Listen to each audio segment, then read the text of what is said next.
Pharisees came and said to Jesus, "Get away from here, for Herod wants to kill you." He said to them, "Go and tell that fox for me. Listen, I am casting out demons and performing cures today and tomorrow, and on the third day I finish my work. Yet today, tomorrow, and the next day I must be on my way, because it is impossible for a prophet to be killed outside of Jerusalem. Jerusalem, Jerusalem, the city that kills the prophets and stones those who are sent to it. How often have I desired to gather your children together as a hen gathers her brood under her wings, and you were not willing. See, your house is left to you. And I tell you, you will not see me until the time comes when you say, 'Blessed is the one who comes in the name of the Lord.'"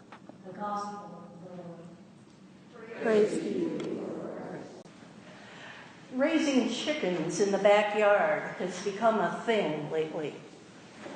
And I'm not just talking about in the country or in small towns. Just a few days ago, a friend sent me a notice from our neighborhood in the far northeast corner of Chicago. It's definitely a high-density city neighborhood. About 10 blocks or so west of my street, there's a nursery school that has some chickens. And it seems that these chickens have been freely wandering around near the busy area of Howard Street, that border between Chicago and Evanston.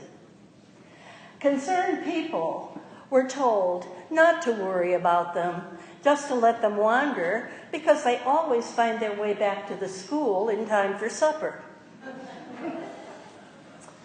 When I was a little girl, I was terrified of chickens. Every time I visited a relative's or a friend's farm, they seemed to want to let this little town girl experience country living by gathering eggs. It was awful. As soon as we opened the door of the chicken coop, those chickens began clucking and flapping their wings, and the dust flew up from the straw in their nests. It filled the air and my eyes and my nose. It was bad enough grabbing the eggs from nests when no hens were sitting on them. But to move those hens off of their nests, no way. I was sure my eyes would be pecked out. I did not blame the hens. They were just protecting their eggs, trying to keep them warm and safe until they hatched into chicks. When left alone, the hens were calm and nurturing and tender. But when threatened by a menacing fox or a little town girl, they became fierce, determined to protect those eggs. Mother hens are so fierce, in fact, that when their eggs or chicks are in danger, they spread their wings, gather those chicks underneath and cover them, leaving their own bodies wide open to the fangs of the fox, dying for their chicks. In today's gospel reading, we see both the fierce and the tender Jesus. He's warned that a fox, Herod, is out for him, intent on doing him harm. And it's not an idle threat. This is, of course, the same Herod Antipas, who had just beheaded John the Baptist. But Jesus has more urgent things on his mind, more healing and more teaching that must be accomplished as he comes to the end of his time and his work on earth before his final stop in Jerusalem. Today, tomorrow, and the third day, he says. Today, tomorrow, and the next day. A short time, a time to completion or fulfillment. He is fiercely determined to be about his business, and this petty, sly fox of a ruler is not going to deter him on his way to Jerusalem. Jerusalem, the city of David, the center of religious identity for Israel, where the Jewish people gather at their temple to observe the holy days. Jerusalem, also a center of power, a city that kills its prophets. Yet here we glimpse the tender Jesus, the mother hen lamenting over Jerusalem.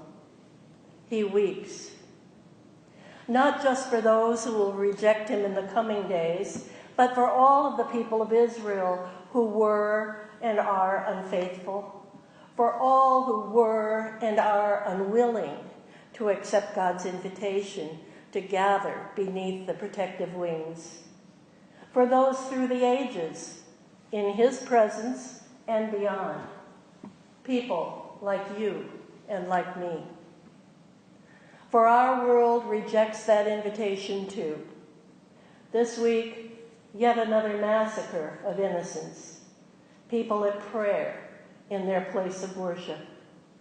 This time there is a manifesto of hatred and fear of the other, of immigrants as invaders to be slaughtered. Jesus weeps. Here in our own country, our own city, our United Methodist sisters and brothers are reeling from the decision of the specially called General Conference, called in a hope to end the years-long conflict over the place of lesbians and gays in the church, and to hold this denomination together. Their bishops presented a resolution that would allow individual conferences and churches to make their own determinations about inclusion and same-gender marriage. The worldwide denomination instead narrowly passed another resolution, one that maintains the stance that homosexuality is inconsistent with Scripture. And the small traditional majority, unless any of this is found to be unconstitutional in the Methodist law, intends stricter enforcement when individuals and congregations choose to violate the discipline of the church. Jesus weeps. And in our own Anglican communion, bishops in the United States and Canada have been notified that at the 2020 gathering of bishops in London, the Lambeth Conference, though all bishops will be invited without regard to their orientation, only spouses in one-man, one-woman marriages will be included. Jesus weeps. It is possible to be both fierce and tender. Jesus showed us how. The ordinary mother hen has showed us. And I'm sure we can point to examples of human parents being both tender and fierce when our children are at risk. If we are to be followers of Jesus, we must learn to be fierce when it comes to respecting the dignity of all human beings, when it comes to loving God and neighbor. Being fierce does not mean using weapons or being hateful and cruel. It means supporting, speaking out, including, and weeping and being tender. Spreading our wings not only to comfort and shelter those who need protection, but to gather those who are scattered, to guide and strengthen those who are lost and in need of healing and inclusion, to be the fierce and tender mother hen for our whole world. Amen.